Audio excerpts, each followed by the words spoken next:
Hey there, internet friends. Welcome to That D Plus Show. Class is in session for the only show from that nerdy site that lets you know what kind of quality to expect right from the name. I'm your host, Trevor Starkey, and each week we dive into a different Disney Plus offering to discuss its history, how it holds up today, and our general impressions.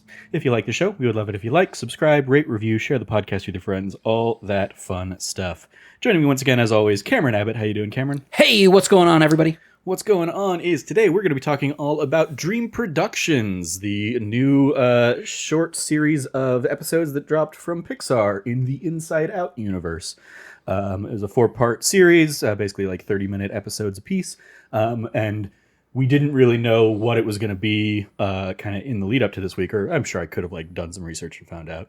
When I did see it was like, okay, it's 4 30-ish minute episodes.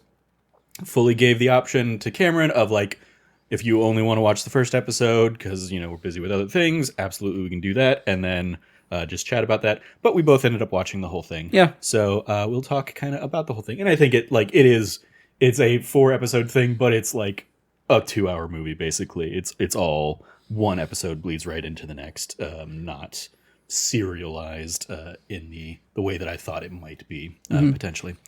I think we both thought it would be more of an anthology. Yeah, and it ended up being like just an actual like, no, this is narrative characters through line throughout all 4 episodes. Yeah, I was expecting a little bit more along the lines of like the Zootopia shorts or the Big Hero 6 shorts that we've done in the past, or the like I Am Groot stuff of like, okay, yeah, here's a series of like 8 fun little wacky dreams or something in Riley's world. But no, we got a much more kind of linear driven story on this one. History lesson here, originally released December 11th, 2024, in the Pixar TV, in quotes, timeline of things, because some of these were, legitimate TV shows. Going back all the way to 2000, we started out with Buzz Lightyear of Star Command, that ran on UPN and ABC, of course, from the Toy Story franchise. Ran for 62 episodes. And we have, a variety of these are like, little shorts that, were run on Toon Disney or the Disney Channel or something like that, or starting with like Disney Plus stuff. Most recently, we had a couple seasons of a show called Monsters at Work in the Monsters, Inc. universe. We had Doug Days from the Up franchise back in 2021 all the way through 2023. Cars on the Road from Cars, of course, in 2022. And the most recent one, Lego Pixar Bricktoons, dropped on September 4th. That was a series of 5 episodes. And then we have Dream Productions here. And then the upcoming slate, the next one on the docket is Win or Lose, also here from the Pixar team. That one's going to be 8 episodes, debuting on February 19th, 2025. So we will see how that one plays out. Our roll call here. We have, across these 4 episodes, we have 3 different directors. Valerie Lapointe, all of them new to kind of the Inside Out verse. None of them directed the prior movies or like the Riley's First Date kind of spin-off short that we had previously. But Valerie Lapointe, who directed episodes 1 and 2, the episodes themselves. We have Part 1, The Dream Team, Part 2, Out of Body, Part 3, Romance, and Part 4, A Night to Remember. Valerie Lapointe directed the first 2 there, previously having directed Lamp Life, a 2020 Pixar short tied to the Toy Story 4 story, featuring Woody and Bo Peep.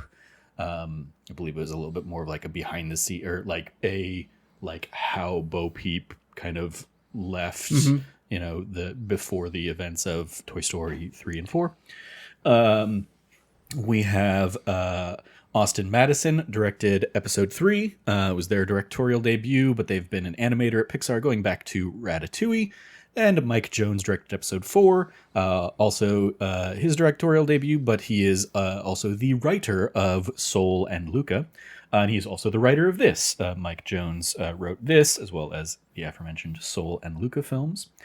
Cast of characters here, Paula Pell playing Paula, who played I believe she was just credited as dream director back in the first Inside Out, but this was very much like her coming back and reprising that same role. She also did the voice of the mom's emotions in both movies, because I don't think Paula and Dream Productions actually makes an appearance in Inside Out 2. I think it was basically like this was being done in tandem, so they were like, we can focus on the Inside Out 2 storyline. Kensington Tallman returning here as Riley, as she did in Inside Out 2. Obviously, this is very much the Inside Out 2 cast, because these were obviously done in tandem. Ali Mackey plays Janelle, Paula's assistant. A number of credits in her repertoire, but the one that jumped out to me was We Are OFK, which was the like indie video game about like a band, like a little episodic series I remember about that. The OFK band from a few years back. She's Yeah. basically like the lead in that. We of course have Maya Rudolph here as Jean, best known from her many years on SNL, including some returns this year when we were much more hopeful for a Kamala Harris presidency. Well, Richard Ayoade as Zenny from the IT crowd or the IT crowd. I never remember which one. It's supposed to be a play on play on everything. The IT crowd, but they're all IT people. And then of course we have the emotions from because this takes place before Inside Out 2, we don't have the new Inside Out 2 emotions, but we have the cast of the original emotions from Inside Out 2. So we have the returning Amy Poehler and Louis Black and Phyllis Smith as joy, anger, and sadness, and then the new voices of disgust and fear in Lisa Lapira and Tony Hale from their various projects. We also have Grace Liu returning as Grace, one of the best friends, who previously had played, as I mentioned in our Inside Out 2 one, Mai in this year's Final Fantasy VII Rebirth, aka the female Chadley counterpart. And then it's Sumaya Nureddin Green playing Bree once again. Basically her only other real credit being Inside Out 2. And a returning Diane Lane and Kyle MacLachlan as the mom and dad. Diane Lane, of course, being in stuff like Unfaithful and Man of Steel and the whole Justice League franchise and universe, the Snyderverse, as it were. And Kyle MacLachlan playing in Twin Peaks and Dune and Fallout. Trivia. There wasn't a ton of trivia on this one. The Easter egg spotters have not really gone to town on this. I'm sure I could like watch a video out there on it, but I was not going to sit through a YouTube video just to find a whole bunch of stuff. I definitely like noticed things, but I wasn't taking notes as we were going. Yeah. But as I said, this is obviously set between the events of Inside Out and Inside Out 2. Where we've got Riley's new batch of friends, but she has not gone off to high school yet. So what did you think, Cam? Jumping into this, what were your thoughts here on Dream Productions? I'm not gonna lie. When you offered just to let me watch the first one and be cool with that, I was like, great. Because I was not really looking forward to it. I was like, I'm interested because I'm always interested to see what comes out of the Inside Out universe, but I have to say I was really blown away by it. I was extremely impressed by the kind of like the pace at which it goes is what really won it over for me. Okay. Yeah. I could not believe at the end of episode 1 that I had finished one episode of it. Mm-hmm. That's where I was at. I was like, whoa, that went by really quickly. And so kind of just not like it let everything it needed to breathe, but it never overstayed its welcome at any point. I just felt like as soon as I'm like, ooh, this is getting a bit, oh, nope, we're on to the next moment. Okay. And it really, I think, catered into the idea of, what it means to be a creative. They did a really good job too, which is the cliffhanger there. Yeah. At the end of the first episode. Yes. Of, like the mermaid unicorn thing crashing into the camera and like being like, okay, yeah, how does that play out? What just happened to Riley? I need to know what happens next. Yeah. And I was like, oh, it's not an anthology. Cool. Next episode. And it goes right into all of that. I think it also spoke to a lot of themes about like what it means to feel like you've aged out of your industry, which like, as you and I have been doing this podcasting stuff for such a long time, it's like that hit me in a way I wasn't expecting. And overall it has really just been it was just a real delight to see what was going to happen next. Because the idea that your dream world is like a production studio, and it's like, oh, that's a fun idea. And they're like, and by the way, it works in the worst way possible. It is exactly like how actual productions are, our perception of productions are done in Hollywood. And I loved a lot of like the tidbits that are definitely like writer's jokes. Yeah, absolutely. There were so many little things. And even like, I got to imagine the designs on a lot of the like PA characters that are just kind of like background little like, like I always think of them as like jelly bean blobs or whatever, like the different characters in that space. Like one of them's wearing like a jacket, like a leather jacket. I'm like, that's got to be somebody on the Pixar team. Yep. That is like in the lighting thing, and they probably just really have that, or they had like a hat and curly hair or something like that. And I was like, these got to be modeled similar to we mentioned when we did the Inside Out 2 one. Like one of the people was very much directly modeled after one of the animators that had passed away.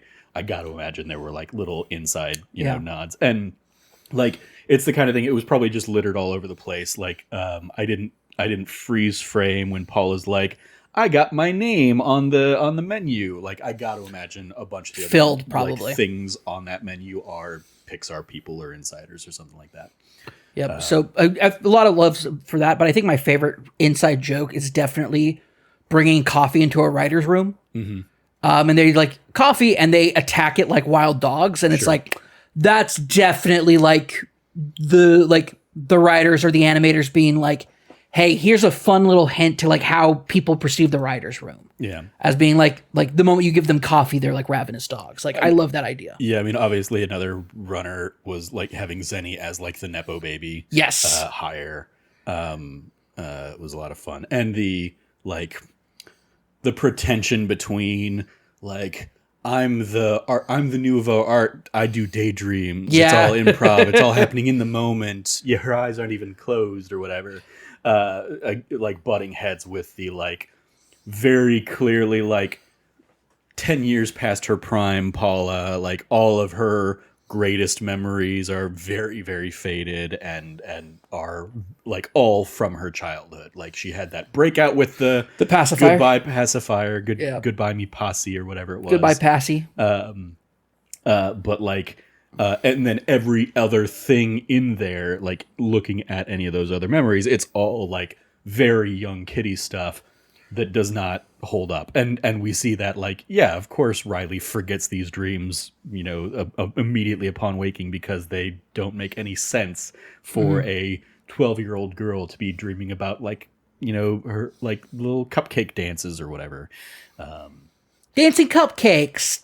Glitter, although I do love Riley at the very end of being like, and of course, glitter, and like just spraying everybody with glitter. It's like, glitter still works, gotcha. Yeah. Like, great, overall, awesome stuff. I especially love the like, one, gotta give the fact that we get a lot of like Riley in this as well. So nice that we're getting that it's such a focus on who Riley actually is and what her actual interests are. We get it, less of her being kind of quote unquote the setting for the other emotions, or for the emotions, and more of like, hey, these are people who actually, they're like, we bring Riley's dreams to life, like what she wants and what she pursues and what she needs. And the idea that like the tie into the dance being such a thing. Also, shout out to Canadian Boyfriend. Sure. And all like bringing back that from Inside Out 1 into this, and just like how it goes kind of like awry. Yeah, I think it really does do such a great job of, we get, even though there's only 2 hours, we get all these characters, we get their backgrounds enough to know who they are. We get to understand the kind of like internal dichotomy between everybody. We get kind of like the reputations that everybody seems to have. And then you also see kind of like the trajectory of, my career is dwindling, but I don't see it yet. I can't see the new steps and the new phases. And I found it very, very interesting that by the end, everybody kind of fits where they're supposed to be. Yeah, I liked, I mean, the fact that they frame a lot of the early stuff, and it kind of, I feel like it kind of became less of a framing device in the later episodes, but the early episodes especially being framed a la a Office-style docu-series kind of thing, always makes for a very like strong economy of storytelling where you can be visually telling something and then the voiceover is playing with the expectation of that, or is the contradiction. You have kind of the two jokes at once. You see like the joke that's happening on screen and the joke that the character is saying that juxtaposes against the thing that's happening on screen. In Paula's case, like her delusion thinking that everything's going incredibly well when we can very clearly see it's not, and all that stuff. Really liked that, and I liked there was certainly it gave me kind of flashbacks to like my days in theater and the I studied under certain directors, and it was always like, maybe that will put me in line to work with them or get opportunities that end up not coming. And so it was very much like, okay, I got to make my own other opportunities. And so there's very much a like feeling like Janelle, myself kind of coding for some of this. Oh, I thought you were going to say like you were very envious of Rainbow Unicorn. No. Rainbow Unicorn, like that's another thing too. It's like Rainbow Unicorn bringing her back, all good. It was great. Yeah. Loved Rainbow Unicorn getting like the bleep treatment. Oh yeah, so good. in some good. Just talking heads. Beep, beep, beep, beep, beep. Just brilliant work. Like, and honestly, it's those little moments that really like add touchstones to, touch points to make this entire series of shorts, or just I guess it's just an entire series. It's not shorts. It makes it work. It makes it fly. It makes you. It is so fast paced, and it's like I have a hard time reconciling that was 2 whole hours of my time, but it is, and it's done extremely well. The economy of storytelling that they perform, and then to the way they kind of like transition you like away from. They do the great thing that Modern Family does often, where it's like they take you away from the talking heads and like the interview style, and weave that kind of throughout it as it narratively is needed. To kind of like get you onto the next scene without like needing any more exposition or setup. It's done extremely well in this, and just I was really blown away by it. Yeah, I loved. I loved the bit of Zenny very vindictively writing the script that is like the anti-Paula script. Yep. But now that she's locked in and has to do that script, she's like reading it and just like abhors it. And then quits. But like it still just means somebody else is going to do. Yeah, somebody else is going to have to make it. It ends up being Janelle, and Janelle's like, "Well, I haven't even had time to like. You quit all of a sudden. I haven't had any time to even like finish reading the script." And it's like, oh no! So Janelle doesn't even know. And so it's this entire like it's really like the worst kind of like nightmare you could ever ask for as a teenage girl, like a girl in 8th grade, just like going through that. No, thank you. Sure. Also, really enjoyed the way they went overboard with the Canadian boyfriends. Mm-hmm. This idea that like, oh well, I'm now like an astronaut one, and I'm now like it's like, oh, they are really getting away from the plot on this. Although him picking her up on his moose, very nice. Yeah. Lots of excuse me. Lots of great little sight gags there. I loved the first time we get to see Janelle's dream. Like, it does have some like creative ideas, and they're really like she really plays with the form of it all. And it's like, oh yeah, okay, like this is something she's wanted to do for a while, so she's really put some thought into it. It's a good kind of start, and I loved the little glimpses we get into the other directors. Yes, that each have their niche. I was almost expecting, because of how like Paula's dreams inadvertently just turn into full-blown nightmares, I was almost expecting there to like be a subplot of like the nightmare director getting mad about Paula now honing in on her turf. Yep. Because then you could also have this beat that is, well, we've got one too many directors now. We've already let the little gag guy go that gets, as a little throwaway thing early on in like the 2nd episode or something like that. So there could have been a thing where like the nightmare director's like, no, you don't get to do nightmares. That's my thing. Yeah. And Paula obviously wouldn't want to be the nightmare director. But like, I think there could have been another little, B-plot to subplot to that little aspect of it. For sure. Yeah. No, I definitely think so. I think that, although I will also say, incredible shout out to the idea that where it's like the subconscious or where like the like where thoughts go to free flow thoughts go and like where they hang out and it's like beat poetry, which is great. But I think one of the things I really enjoyed about that though is one, that introduces us to Canadian Boyfriend, and two, it introduces us to teenage Riley. Teen Riley. Teen Riley is such a great concept. And what really makes it pop is when the lens goes over and you get like in like quote unquote real life version of that. And the way it like bounces between it and like the paper moves and everything. It's like so good. Yeah. I think also it ties in nicely to the aspirations we see Riley have in Inside Out too. Of like, she's going to color her hair because that's what, that's what it means to be an adult kind of thing. And so like green hair Riley is like, oh, this is something that was already percolating in her mind by the time Inside Out 2 rolls around. Yeah, and that was definitely a lot of fun. And I like the kind of the not attitude, maybe it is attitude, but like the way Teen Riley gets into character to be the Zenny version of Teen Riley and just be like, dismissive and what do you think you're doing and all that stuff. Oh, that's so good. And it's like, what worst thing is there like validation from like my ideal self, inverting into like just disgust at your like seeing your ideal self and then being disgusted by you. Demoralizing, very demoralizing. Sure. And the idea like that whole trap is just such a like horrible thing. And yeah, no, I love how Gene is just like, I love it. I think it's great. It really pushes the like boundaries on stuff. And everybody else is like, no, that's terrible. It's going to traumatize her. And it's like, yeah, you forget that it's not actually a movie studio. It's the dreams of a like 12, 13-year-old girl. Yeah. I also love the like new way they kind of fold in, more, concepts in here of like, oh, like, when there's this crazy conflict going on between Paula and Zenny kind of trying to drive the dream that, triggers a sleepwalking state for Riley. So crazy. And almost leaves her, walking down the stairs kind of thing.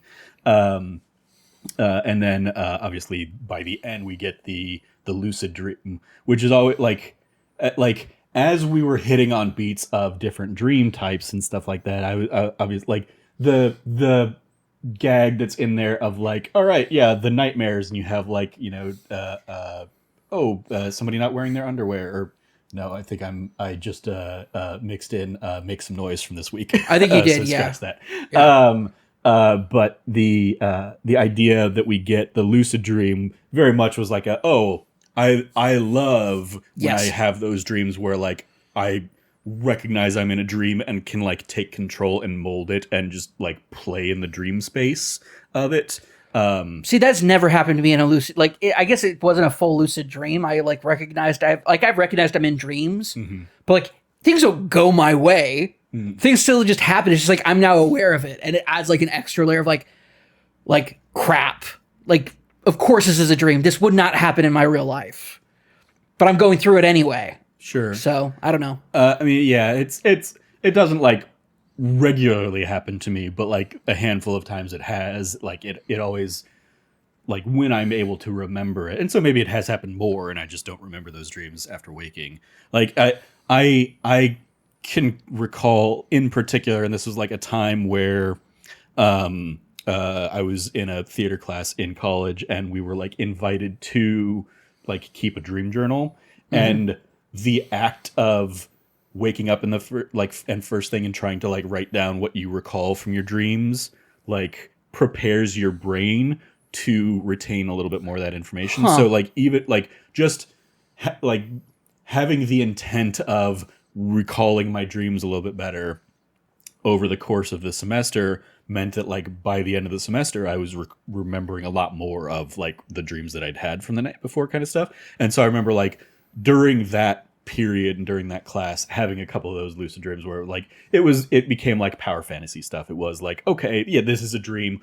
I could like, what if I sprout wings and fly? And or like I remember like this, being a massive indictment of our culture, but like a dream where it went from being like nightmare in a school shooting. This again would have been the most, this being the most like concrete one I remember was before this college class. Even it was when I was in high school, which is like Columbine happened when I was in 8th grade. Like I remember it happened the day I was taking like an English placement test for high school to figure out if I was going to be in the honors English program or regular English.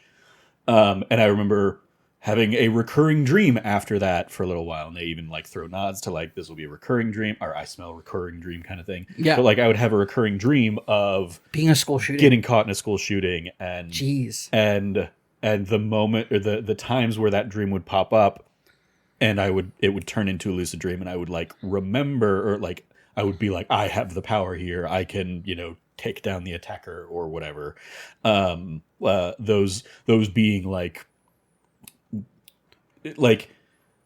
the analysis of like, what did it say if when I was in control of that dream, my action was to jump in front of the bullet for somebody versus like to go and charge the attacker versus, flee in panic or something like that. What was that saying about me? And I like that this obviously in a much less, serious tone, but is still, it conveys a lot of those same kind of like, what does it say about, or what are these dreams saying about Riley? What is she needing to confront about herself? And so when she kind of gets to control the dream and see the dream for what it is, and then kind of make that dream her reality in when she goes to the dance and stuff like that. I really liked just it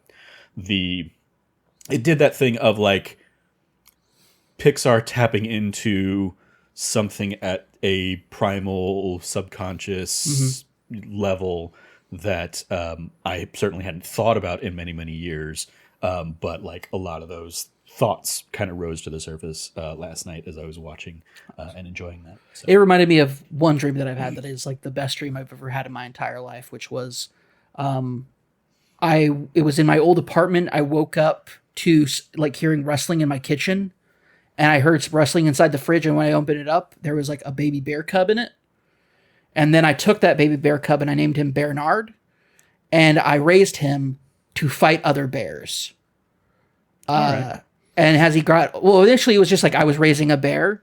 And then it's just like, and then my roommate, Nate, said, Cameron, you can't just have a bear. It needs to do something with its life. And I was like, Bernard, what do you want to do? And Bernard like took off into the forest, and I followed Bernard, and he got into a fight with another bear.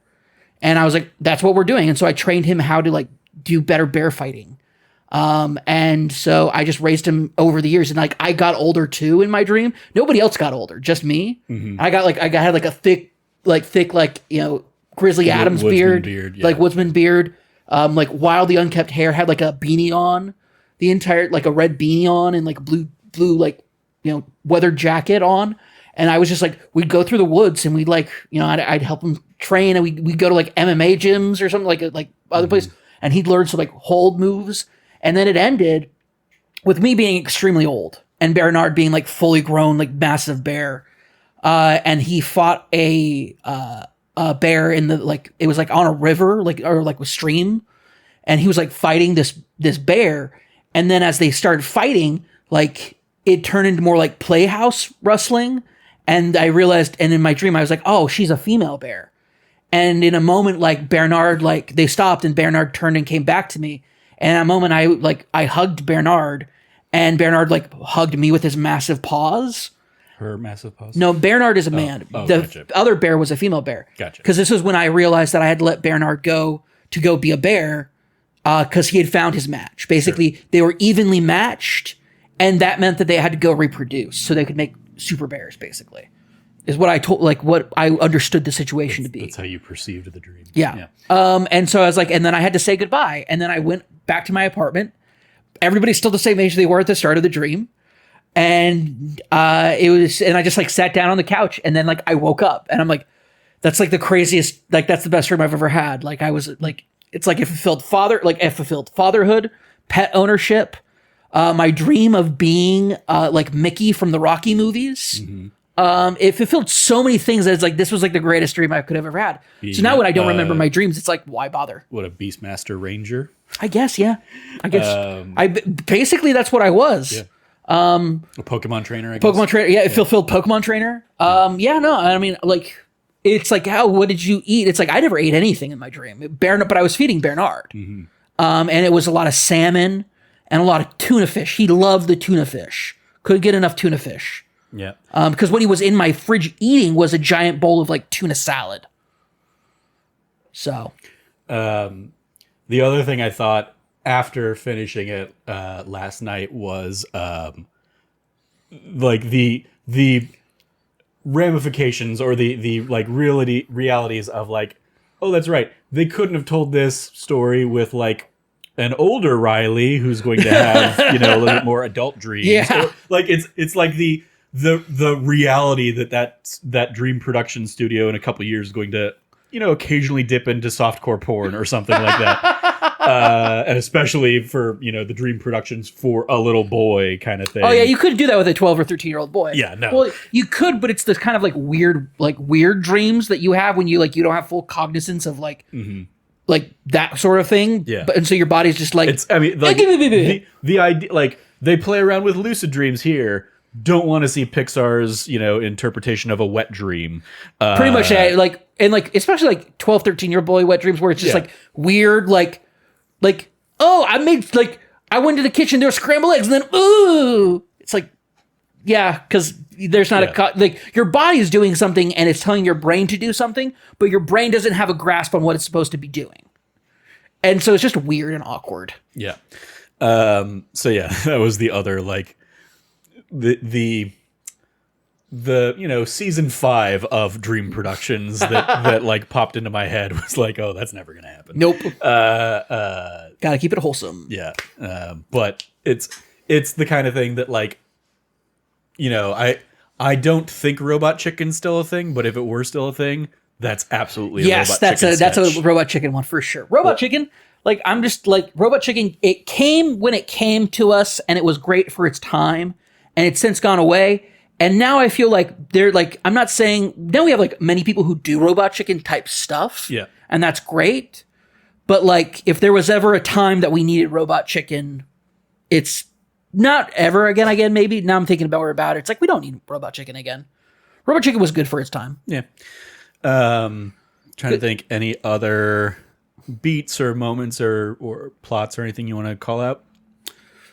No, I'm good on it. I think Zenny being like a master of improv really helped out. Like, yes and, but no, was like a really good like turn on that. Really helped out. Yeah.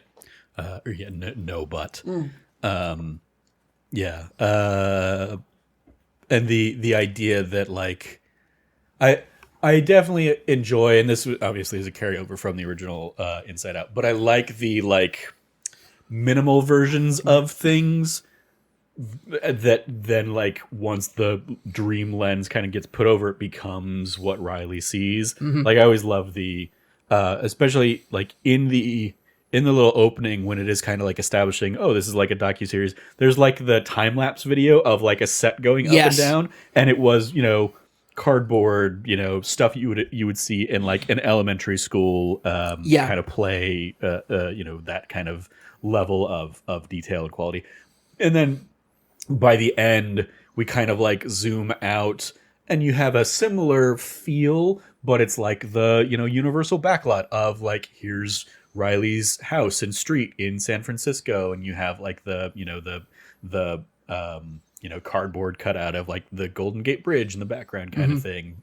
And just being like fun in the way that they can kind of like evoke that look and feel there at the Dream Production Studio. And it is very much like the Universal Studios backlot for Riley's mind.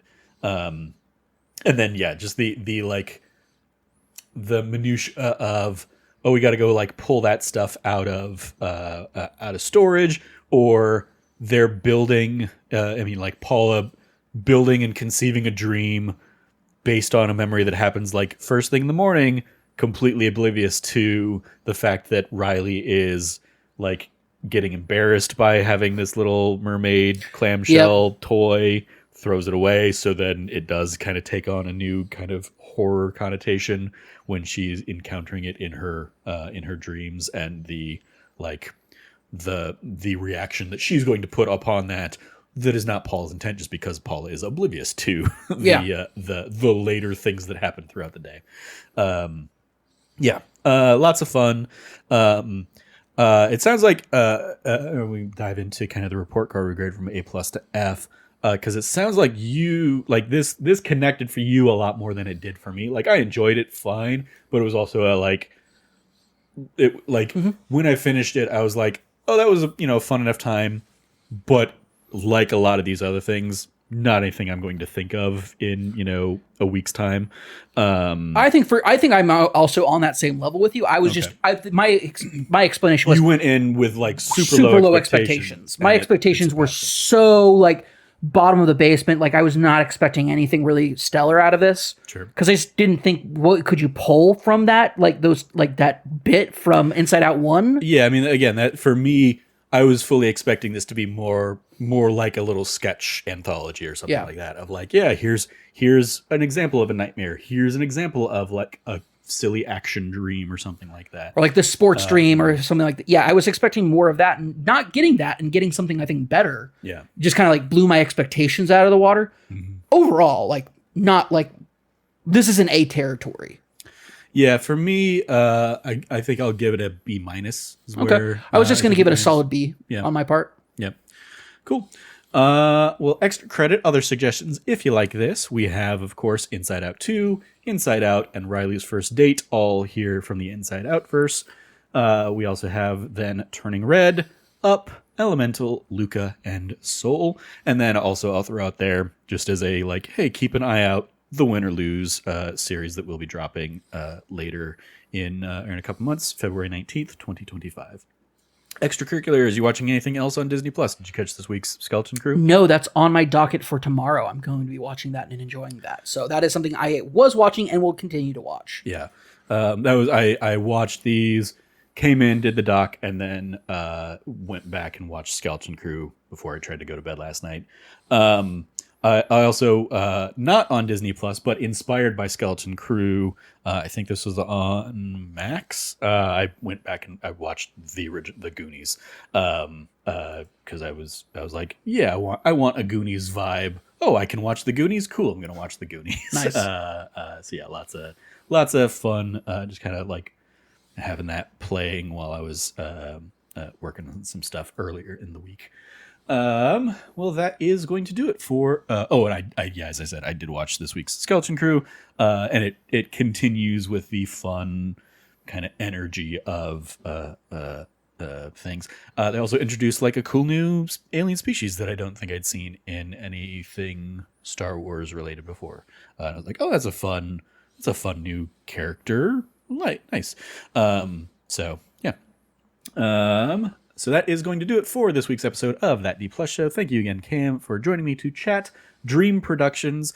Next week's episode will be the Simpsons holiday special that I believe drops on the 17th in honor of the 35-year anniversary of the very first Simpsons episode, which was, of course, a Christmas-themed episode back there in 1989.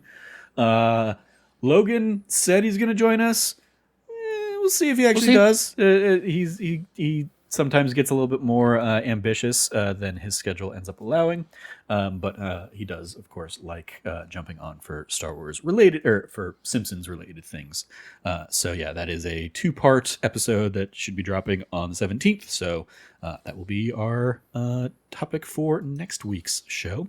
So we kind of get to go back to the holiday themed Disney Plus offering here in December.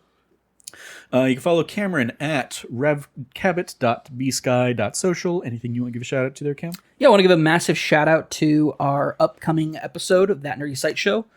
We are going to be going over our Game Award predictions / results. We're not going to go over too much. We're apart from like, hey, this is who won. Next episode's going to be much more like, hey, what we've been playing. You've been playing Marvel Rivals. I played Indiana Jones. We'll be talking about those. Yeah. Yeah. So I was trying to build it up a little bit, I guess. But I think you're right to like be like, hey, we're not actually going to be focusing so much on those, so don't get your hopes up. Because it's just going to be hey, I beat Cam, ha ha ha ha ha. Oh, I figured, you beat me. I won by 1 point. Yep. We and we'll cover this on that Nerdy Site show too, but I'll throw it here too. So we differed on 10. Like we predicted 21 categories. We differed on 10 of them. On 9 of them, on the 9 that we differed, we got completely wrong. Yep. And there was only one that we differed on that I got right when I said Helldivers 2 was going to be best multiplayer, and you said Warhammer.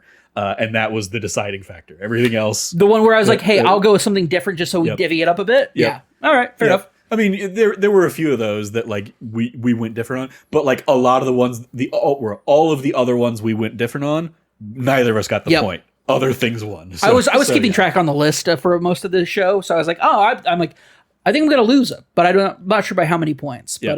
But just one. Yep. It very much came down to the final thing, where it was like, if Erdtree had won Game of the Year, that would have tied things up for us. And if Final Fantasy had won, I would have been 2 up. Yep. But yeah, with Astrobot winning Game of the Year, I stayed 1 ahead.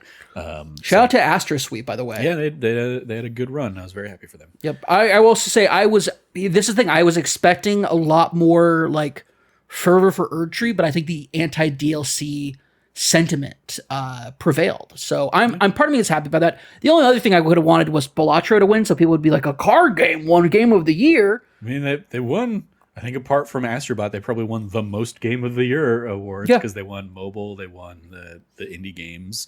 Yep. So yeah, Balatro had a great year. Good for them. Shout out to Best RPG though, Metaphor Refantasio. Yeah, there you go. They won Best Narrative too, I think. They won Best Narrative as well, yeah. Yeah, that was I don't know if you saw are we saying skeeted? Whatever. I blue skied at you. I guess skeeted for blue sky. We always do like, here are our predictions, what we think's actually going to win, but then here are what we would pick from the list. And if you had gone with your picks, you would have like blown me away. I know. I did notice that. I was like, I noticed that for sure. I was like, I think going by your picks, I think you would have beaten me like 11-7 or something like that.